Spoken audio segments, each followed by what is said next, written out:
vous vous égarez complètement. Il n'est pas le Dieu des morts, mais il est le Dieu des vivants. C'est par ce message de ce jour que je voudrais élever vos cœurs ce matin.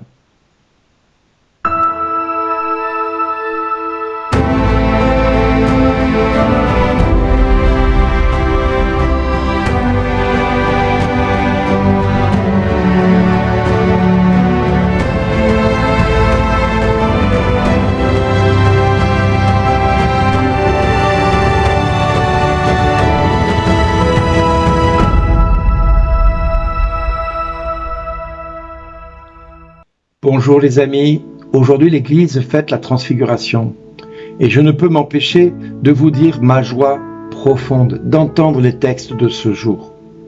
En effet, j'ai une joie sans pareille, car aujourd'hui je suis fier d'être catholique. Car aujourd'hui Dieu nous donne une raison en ce qui concerne la vision de la mort que nous avons. Nous donne raison, oui, nous donne raison. C'est bien le terme que je voulais utiliser. Depuis plusieurs siècles, les églises issues de la Réforme contestent notre vision, qui pourtant est bel et bien la bonne à mon sens, en ce qui concerne ceux et celles qui nous ont précédés dans la gloire. Mais comme ce n'est pas que la mienne, mais celle de tous nos frères catholiques, et de tous les catholiques du monde entier, car pour un catholique, la mort n'est pas une fin, la mort est le début de notre vie, une vie dans la gloire, ce qui peut nous rassurer face à ce qui se passe au quotidien. En clair, ni la vie, ni la mort ne peut nous séparer de Dieu. Ni la maladie, ni les accidents ne peuvent nous ôter la vie. Non, ils ne peuvent nous permettre que de passer de ce monde à celui de Dieu. N'est-ce pas grandiose? Dans le texte de ce jour, nous voyons Jésus s'entretenir avec Moïse et Élie, au point que Pierre, Jacques et Jean souhaitent monter 3 tentes, une pour Moïse, une pour Élie et une pour Jésus. Tous les 3 voient Jésus s'entretenir avec 2 personnages de la Bible de l'Ancien Testament.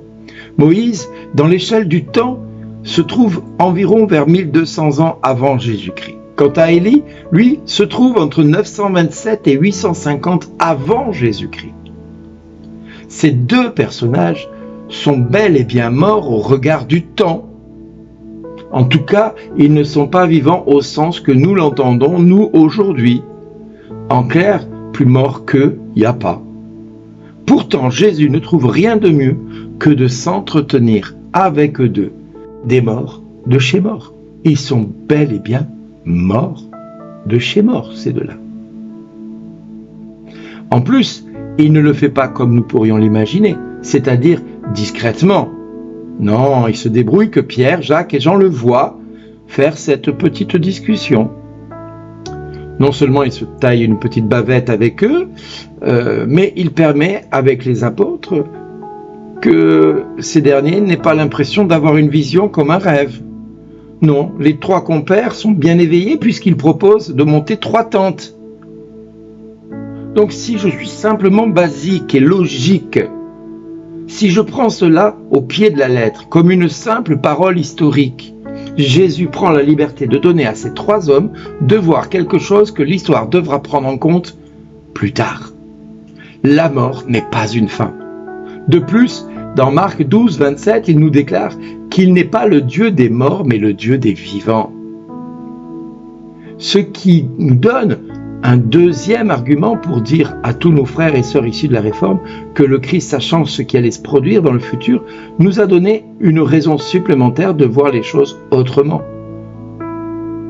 Par ailleurs, vous allez le découvrir que dans Luc 1, 48, il est dit, parce qu'il a jeté les yeux sur sa servante, sur la bassesse de sa servante, « Voici que désormais toutes les générations me diront bienheureuse. »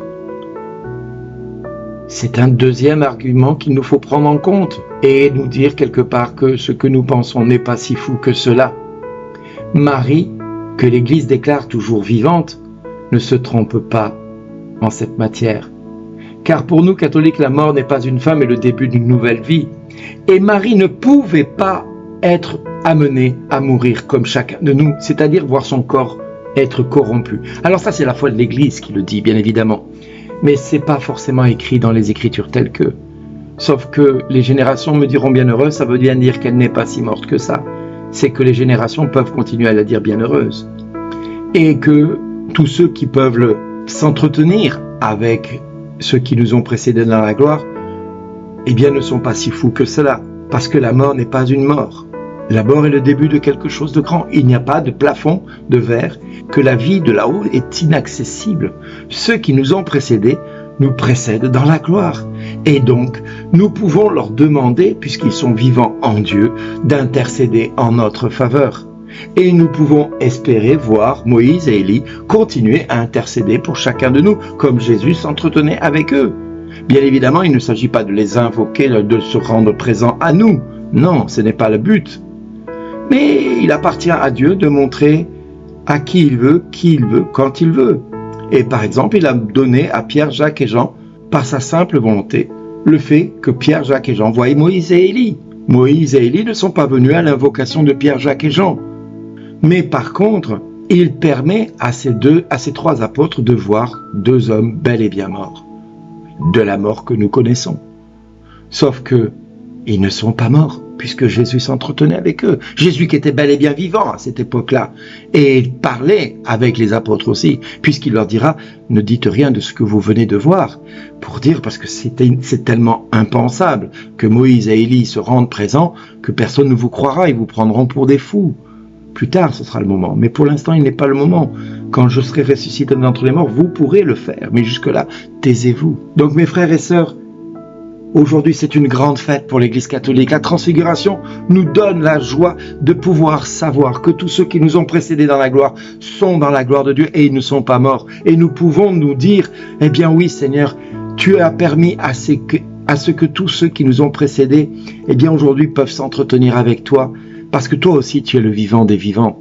Tu es le Seigneur des seigneurs, le roi des rois. Et qu'à toi, la mort n'a pas d'impact, n'a pas de prise. Mort, où est ta victoire? Nous dit la parole de Dieu. Eh bien, aujourd'hui, réjouissons-nous. Réjouissons-nous. Mes amis, la vox populi, il faut l'entendre. Et si Marie est bel et bien là où nous croyons, il serait dommage de penser que le fait de la prier, nous pratiquions une idolâtrie. Ne faisons pas des enseignements une idole. Ne faisons pas des paroles de nos pasteurs une idole. C'est là où nous risquons de nous tromper. Non, écoutons simplement la parole de Dieu qui nous dit que Moïse et Élie s'entretenaient avec Jésus, que les générations à venir la diront bienheureuse. Donc nous pouvons continuer à dire Marie qu'elle est bienheureuse entre toutes les femmes et que son rang n'est pas celui d'une femme mortelle comme toutes les autres. Il est le rang d'une femme, que Élisabeth déclara. Comment se fait-il que la mère de mon Seigneur vienne jusqu'à moi? Comment se fait-il, en hébreu, que la mère d'Adonai me vienne jusqu'à moi? C'est-à-dire, elle est la mère de Dieu. Elle ne peut pas être différente. Et la transfiguration est le premier pas pour comprendre que la mort n'a pas gagné et que la vie est bien la vie éternelle. Alors mes frères et sœurs, où que vous soyez et qui que vous soyez, merci d'exister.